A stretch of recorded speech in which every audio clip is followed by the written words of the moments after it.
With the All-Star break here, here's a few pitchers I looked at during the All-Star break. The first pitcher, Tobias Myers of the Milwaukee Brewers. So Tobias Myers, he's been a big surprise this season in fantasy baseball. And for this Brewer team where he didn't even have a spot in the rotation coming into the year on the season, 72 innings, 6-3 record, 62 Ks, a 3.13 ERA, 1.13 whip and 5 quality starts. So like I said, he didn't have a rotation spot. He pretty much hasn't been a major leaguer throughout his career as Myers and bouncing around in the minor leagues. But over the last couple weeks, he's definitely been great as well. 14 innings, 1-1 record, 11 Ks, a 2.57 ERA, a 1 whip and a quality start. So right now that he's out there in 55% of fantasy leagues, I would go out there and get Myers, and most likely the last chance for owners to go out there and get him. So the last few outings for Myers, he's been pretty decent. June 29th versus the Cubs, 6 innings, no decision, 7 hits, 3 runs, 2 walks, 6 Ks, a quality start. July 4th at the Rockies, 6 innings, got the loss, 8 hits, 4 runs, a walk, 5 Ks. And July 10th, a great game versus the Pirates, 8 innings, got the win, 4 hits, no runs, a walk, 6 Ks, a quality start. So Myers, he's been pitching good for this Milwaukee Brewer team, and we'll see if it can continue after the All-Star break. But right now, that he's still out there in 55% of fantasy leagues, and it's hard to find consistent pitching on the waiver wire. I would give him an ad this week. The next pitcher, Colin Rea, his teammate of the Milwaukee Brewers. So Rhea's been a surprise as well when he was on the bubble of making this rotation out of spring training. On the season, 105 innings, 9-3 record, 76 Ks, a 3.76 ERA, 1.19 whip, and 6 quality starts on the season. So Rhea's gone out there and he's pitched pretty good baseball. Available in 61% of fantasy leagues. Here's Rhea, and I've mentioned him over the last couple of weeks as an ad. For the most part, he's been a consistent pitcher and someone who's been getting victories. Obviously 9-3 on the season, and his latest outing, he came in as a bulk reliever. July 3rd at the Rockies, 7 innings, got the win, 6 hits, no runs in that one, 4 Ks, a quality start. July 9th versus the Pirates, 5 innings, got the loss, got lit up in that one, 6 hits, 7 runs, 2 walks, 3 Ks. And July 14th versus the Nats, 5 2/3, got the win in bulk relief, 5 hits, 2 runs, a walk, 7 Ks. So Rhea has been pitching good baseball for the majority of the season, obviously, for this Milwaukee Brewer team. Available right now in 61% of fantasy leagues, and it's surprising he's still out there. I know he had a bad outing in his last outing before yesterday's ball game, but right now he's been getting the job done. He's been going deep into games, and on the season to have an ERA mid-3s, low-4s is pretty impressive, I believe, even nowadays, especially for a pitcher, another guy who is an unknown coming into the season. If he can help fantasy owners, even though he's been in the league a while. The next pitcher, Luis Ortiz of the Pittsburgh Pirates, and one of their top prospects over the last couple seasons in the system. Last year he was in the rotation, was Luis Ortiz, but then in the bullpen the majority of the season. But injuries to Bailey Falter and Jared Jones, he got inserted back in the rotation, and he's been good on the year. 66 2/3, 4-2 record, a save, 57 Ks, a 2.84 ERA, 1.16 whip, and 2 quality starts in the last couple weeks since he's been in the rotation. 13 2/3, 0-0 record, 14 Ks, a 1.32 ERA, 0.88 whip, and a quality start. So Ortiz available in tons of fantasy leagues right now at 77%. And he can help fantasy owners, I believe, as long as he stays in this rotation. And with Falter down and Jared Jones, he's going to have a spot unless the Pirates go out there and make a trade, or if they call Bubba Chandler up for one of the rotation spots. So July 7th versus the Mets, 6 innings, no decision, 4 hits, no runs, 5 Ks, a quality start. And then his latest outing, July 13th at the White Sox, 5 2/3, 4 hits, a run, a walk, 5 Ks. So Ortiz so far has gone out there. He's pitched good baseball. And like I said, he was a top prospect in the system last season. And then he got a spot in the rotation. And obviously he didn't pitch well last year, and they shifted him to the bullpen. But this season, in the 2 starts, he's gotten Ortiz. He's looked well. And his ERA this season, 2.84. So right now, while he's out there in 77% of fantasy leagues, I would give him an ad this week. The next pitcher, Spencer Schellenbach of the Atlanta Braves. So Schellenbach, one of the top prospects in this Brave system, and he got off to a rocky start earlier when he got called up a month and a half, 2 months ago. Now he's turned things around, 44 2/3, 3-4 record, 41 Ks, a 1.16 ERA, and 4 quality starts in the last month of the season. 29 innings, 3-2 record, 29 Ks, a 3.41 ERA, 1.07 whip, and 3 quality starts. And we know this Brave rotation for the most part, it's been pretty decent. But with Spencer Strider out for the season, going back many weeks ago, he stepped in, Schwell back, and he's been pretty decent. AJ Smith-Shawyer, he was banged up. He's back in the minor leagues healthy. Bryce Elder wasn't cutting it. And Schwellen back, they've given him a decent leash, and he's pitched well the last few outings. June 30th versus the Pirates, 5 innings, got the loss. 5 hits, 4 runs, 2 walks, 7 Ks. July 6th versus Philly, 6 innings, got the win. 7 hits, a run, 6 Ks, a quality start. And July 12th at the Padres, 7 innings, got the win. 3 hits, a run, a walk, 3 Ks, a quality start. So the last 2 outings versus good hitting teams, he's gone out there and he pitched good baseball, and now he's going to have a spot in this rotation and to rest up as well during the All-Star break. So right now, well, he's still available in tons of fantasy leagues here, surprisingly. You're Schwellen back at 79%. I would definitely give him an ad. He's going to get offensive support, obviously, from this Atlanta Brave offense. Still one of the better offenses, I believe, in the league, even though they definitely have struggled for the majority of the first half with Acuna out. But I think second half, they reset and get things going. So right now, with the run support and him figuring things out and pitching well, he's definitely a good ad this week. The next pitcher, Sean Manaea of the New York Mets. So Sean Manaea has been a decent signing in the offseason for the New York Mets. And right now, he's available in 52% of fantasy leagues on the year, 96 and a third, 6-3 record, 96 Ks, a 3.46 ERA, 1.21 whip and 6 quality starts. But the last month of the season, he's been one of the better pitchers in fantasy baseball. 35 and 2/3, 3-0 record, 36 Ks, 2.02 ERA, 0.98 whip, and 3 quality starts. So there was rumblings Manaea possibly could get moved, but now with the Mets right there in the wild card thick of things in the third wild card and right there for the second wild card, I think Manaea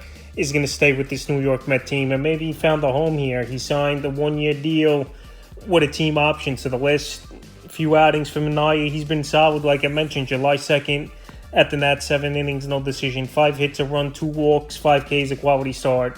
July 7th at Pittsburgh, 6 innings, no decision, 2 hits, no runs, 3 walks, 6 Ks, a quality start.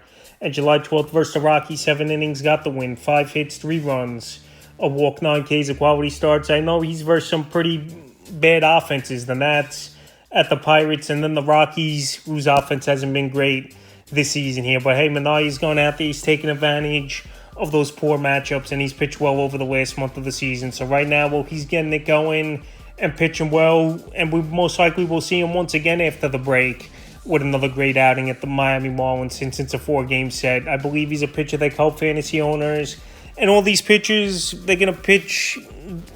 So with these pitchers, they're going to pitch well at times, and you just ride it out. And if they go the other way and start to struggle, you just drop them to the waiver wire, and that's just how the waiver wire is. You're going to get pitchers off the wire. They're going to pitch well for a little bit, and then they come back down to earth where you sell them off. But right now, well, they're on a hot streak and out there in leagues. You pick them up, the next pitcher, Reese Olson of the Detroit Tigers. So Reese Olson's been on the list a whole lot this season here. Right now in the season, 101 innings, 4-8 record, 92 Ks, a 3.30 ERA, a 1.18 whip, and 9 quality starts. So Olson out there right now in 51% of fantasy leagues. Most likely the last chance for owners to go out there and get him. In the last month of the season, he's been great. 30 innings, 3-0 record, 31 Ks, a 2.40 ERA, 0.93 whip, and 4 quality starts. So the one thing with Olson, he pitches to a lot of contact, but that's his game, and he gets easier outs instead of putting everything and trying to strike everyone out every at-bat. And it's worked out, and he's in a good division as well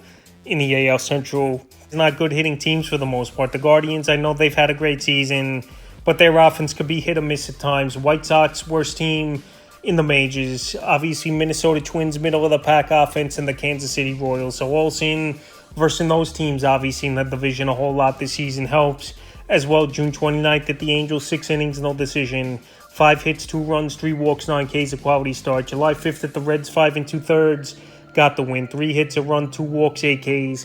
And July 10th versus the Guardians, 6 innings, got the win, 6 hits, 3 runs, a walk, 3 Ks, a quality starts, and 4 out of 5 outings, quality starts for Reese Olson. I know he's not on the greatest of teams with the Tigers, but like I mentioned, it's very surprising to me he's still out there in 51% of fantasy leagues because he's one of the better pitchers in ERA in the American League this season. He pitches in a weak division, and I just believe he should be owned in more leagues. The next pitcher, Robbie Ray of the San Francisco Giants, a former Cy Young winner. It looks like he's going to be ready after the All-Star break to contribute. And right now, he's available in 73% of fantasy leagues. Obviously, last season, one game he started in is Robbie Ray, and he went down with the Tommy John, so we haven't seen him in a season and a half now. Francisco Giants acquired him in a deal in the offseason. So right now, Robbie Ray, his rehab assignments were finishing up in AAA. And like I said, most likely after the All-Star break, he's going to come into the rotation. And we know this team needs a boost in the rotation, even though they're not really in the hunt of things here, is the San Francisco Giants. And Robbie Ray, 32 years old, coming off of Tommy John. He's been out a year and a half now. And I believe he can help fantasy owners and this Giant team that desperately needs help in the rotation, where they've had a lot of bulk relief and bullpen games for the most part this season. So they got Blake Snell back a couple weeks ago. Now you got Robbie Ray back in the mix here after the All-Star break. And I think this Giant team, they're going to try to make one last-ditch effort run before the trade deadline. And I think Robbie Ray, they can obviously ease him into things, but he can help fantasy owners in deeper leagues because, like I said, he's coming off Tommy John, obviously, which it takes a guy a year or two. But he's been a high strikeout pitcher and a Cy Young winner in his career. So right now, while he's out there in 73% of fantasy leagues, I would give him an ad this week. The next pitcher, Max Meyer of the Miami Marlins. So Max Meyer, it's just a contract type of thing. An innings limit is why he's been down in the minor leagues a lot this season here. After he got off to a nice start earlier on the season in the majors, 17 innings, 2-0 record, 14 Ks, a 2.12 ERA, 0.82 whip, and 2 quality starts. So right now available in 75% of fantasy leagues. Here's Max May. I know he hasn't pitched well in the minor leagues this season, but like I said, he's ready to come up. And the Marlins, they just wanted to get an extra year of control, and that's why they're going to wait now to after the All-Star break to most likely call up Max Meyer to the Major League roster. So this season, he's in AAA for Meyer, 1-3 record, 4.45 ERA, 14 games started, 54 innings, 62 strikeouts, a 1.45 whip, so his control hasn't been that good in the minor leagues. Former first-round pick in 2020, third overall pick in that draft. This kid has good pedigree. He's got good stuff.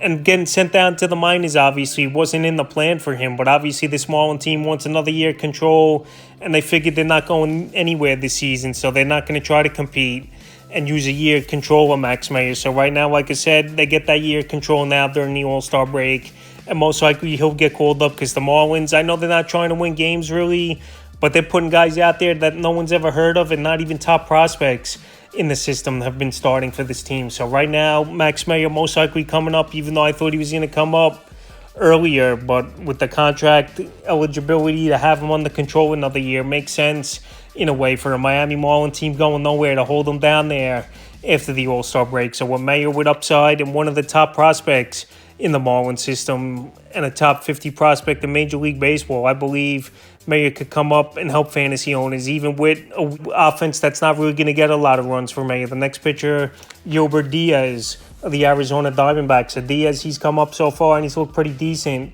for this Diamondback team. Available in 88% of leagues on the year, 12 innings, 1-0 record, 7 Ks, 1.5 ERA, 0.92 whip, and 2 quality start. He's gone out there his first 2 outings, and like I said, he's looked good, Diaz, and he wasn't a highly touted prospect in the system coming into the year. But July 8th versus the Braves, a good hitting team, 6 innings, no decision, 4 hits, a run, a walk, 5 Ks, a quality start. And July 3rd versus the Jays, 6 innings, got the win, 4 hits, a run, 2 walks, 2 Ks, a quality starts. He's a pitch to contact type of pitcher is Diaz. But hey, whatever works to get out. And this Diamondback rotation, they're banged up big time this season here. Zach Allen, he just came off the injured list. Jordan Montgomery, it's been a bad first year for him in Arizona. He's on the injured list. Merrill Kelly, for the majority of the season, has been on the injured list. And Eduardo Rodriguez, one of their big free agent signings all season's been on the injured list. So right now, who knows when all those players are going to return, even though none of them are ruled out for the season. But right now, while Gilbert Diaz is in the rotation, and so far in his first 2 outings versus good hitting teams in the Toronto Blue Jays, even though they've been up and down the season, and the same with the Atlanta Braves, he's gone out there and pitched well, and he's definitely nailed this week. And the final pitcher I looked at off the wires, River Ryan of the Los Angeles Dodgers. So River Ryan, he's going to be called up most likely after the All-Star break here. And this Dodger team, they're dealing with a lot of injuries, and Ryan, the number 4 prospect in this Los Angeles Dodger farm system. And with all the injuries, Yamamoto, he's out. Walker Buehler, he's out as well. Bobby Miller got sent down to the minor leagues. Glasnow, he's on the injured list as well with the back injury. So this rotation right now is down to James Paxton, Gavin Stone, and Brent Butsky for this Los Angeles Dodger team and Logan Knack. So it looks like River Ryan, like I said, he's going to come up with all these major injuries in the rotation. And like I said, he's been pitching well in the minor leagues for the Dodger team. I know it's been in Double-A, but I think he could come up to the major league roster like Emmett Sheehan did last season and help out a Dodger team. And when you got an offense backing you like the Los Angeles Dodgers, it makes things easier as well for a younger pitcher. So in the minors this season, 7 games started, an 0-0 record, 2.21 ERA, 20 and a third, 27 strikeouts, and an 0.98 whip. So Ryan, he's most likely going to have a small innings limit. He really hasn't been stretched out much in the minor leagues, but with reports saying most likely he's going to be an option and up in the major leagues. And a kid with upside and has pitched well in a small sample size and pitching for one of the best teams in Major League Baseball. I believe it could help fantasy owners that could catch lightning in the bottle as this Dodger team like they did with Sheehan last season and even Bobby Miller as well. So right now, with River Ryan being the number 4 prospect in this Dodger team, 25 years old, and I think he's ready for the major leagues, where he's had a good amount of experience for him in the minor leagues throughout his career, 44 games started. I think Ryan could come up and be a sleeper and help fantasy owners. Available in 98% of fantasy leagues. That's a few pitchers I looked at off the wire for the All-Star break this week.